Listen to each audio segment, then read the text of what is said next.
महानुमान महागाथा, महायुग हनुमान, जन्म से अमरत्व तक एक ऐसा योद्धा जिसकी शक्ति से देवता भी कांप उठे, जिसकी भक्ति के आगे स्वयं भगवान श्री राम भावुक हो गए और जो आज भी जीवित माने जाते हैं।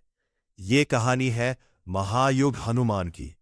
जन्म वनों के बीच माता अंजनी की गोद में जन्म हुआ उस दिव्य बालक का, जिसे स्वयं पवन देव का आशीर्वाद प्राप्त था। देवताओं ने पुष्प वर्षा की, क्योंकि धरती पर आ चुका था शिव का रुद्र अवतार। एक बाल लीला, सूर्य को फल समझना। बाल हनुमान इतने तेजस्वी थे कि उन्होंने चमकते सूर्य को फल समझ लिया और पूरे आकाश को चीरते हुए सूर्य की ओर उड़ पड़े। देवता आश्चर्य में थे, क्योंकि ऐसा बल किसी साधारण बालक में नहीं हो सकता था। इंद्र का वज्र, देवराज इंद्र घबरा उठे और ऐरावत पर बैठकर चलाया अपना वज्र। वज्र के प्रहार से बाल हनुमान घायल होकर गिरे। तब पवन देव क्रोधित हो उठे और पूरी सृष्टि में वायु रुक गई। वरदान और शिक्षा। तब सभी देवताओं ने मिलकर हनुमान को अमर शक्तियों का वरदान दिया। ब्रह्मा ने बुद्धि, इंद्र ने सुरक्षा और सूर्य देव बने उनके गुरु, जिससे हनुमान बने ज्ञान और शक्ति का महासागर। युवावस्था, समय बीता और बालक हनुमान बन गए महाबली योद्धा।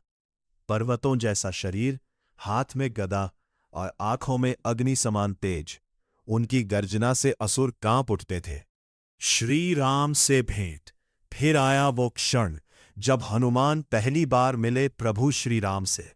जैसे ही हनुमान ने राम को देखा, उनका हृदय भक्ति से भर गया और उसी पल से उनका जीवन केवल राम सेवा बन गया। लंका की ओर उड़ान। सीता माता की खोज में हनुमान ने समुद्र पार करने का संकल्प लिया। एक विशाल छलांग और पूरा समुद्र उनके नीचे रह गया। देवता भी उस दिव्य शक्ति को देखकर स्तब्ध थे। लंका विजय। रावण की स्वर्णिम लंका में हनुमान ने मचा दिया विनाश। उनकी जलती पूंछ ने पूरी लंका को अग्नि में बदल दिया और आसमान गूंज उठा जय श्री राम के नारों से। संजीवनी पर्वत। जब लक्ष्मण मृत्यु के करीब थे, तब हनुमान उड़ पड़े हिमालय की ओर, लेकिन संजीवनी पहचान ना सके, इसलिए पूरा पर्वत। राम भक्ति। हनुमान के लिए सबसे बड़ी शक्ति उनकी भक्ति थी। जब किसी ने पूछा, तुम्हारे हृदय में कौन है, तब हनुमान ने अपना सीना चीर दिया और भीतर दिखाई दिए श्री राम और माता सीता। राम राज्य सेव। अयोध्या में राम राज्य आने के बाद भी हनुमान ने कभी सेवा नहीं छोड़ी।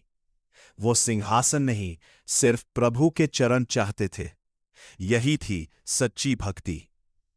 महायुग हनुमान कहा जाता है। हनुमान आज भी इस धरती पर जीवित है। जहां राम नाम लिया जाता है, वहां हनुमान अवश्य आते हैं।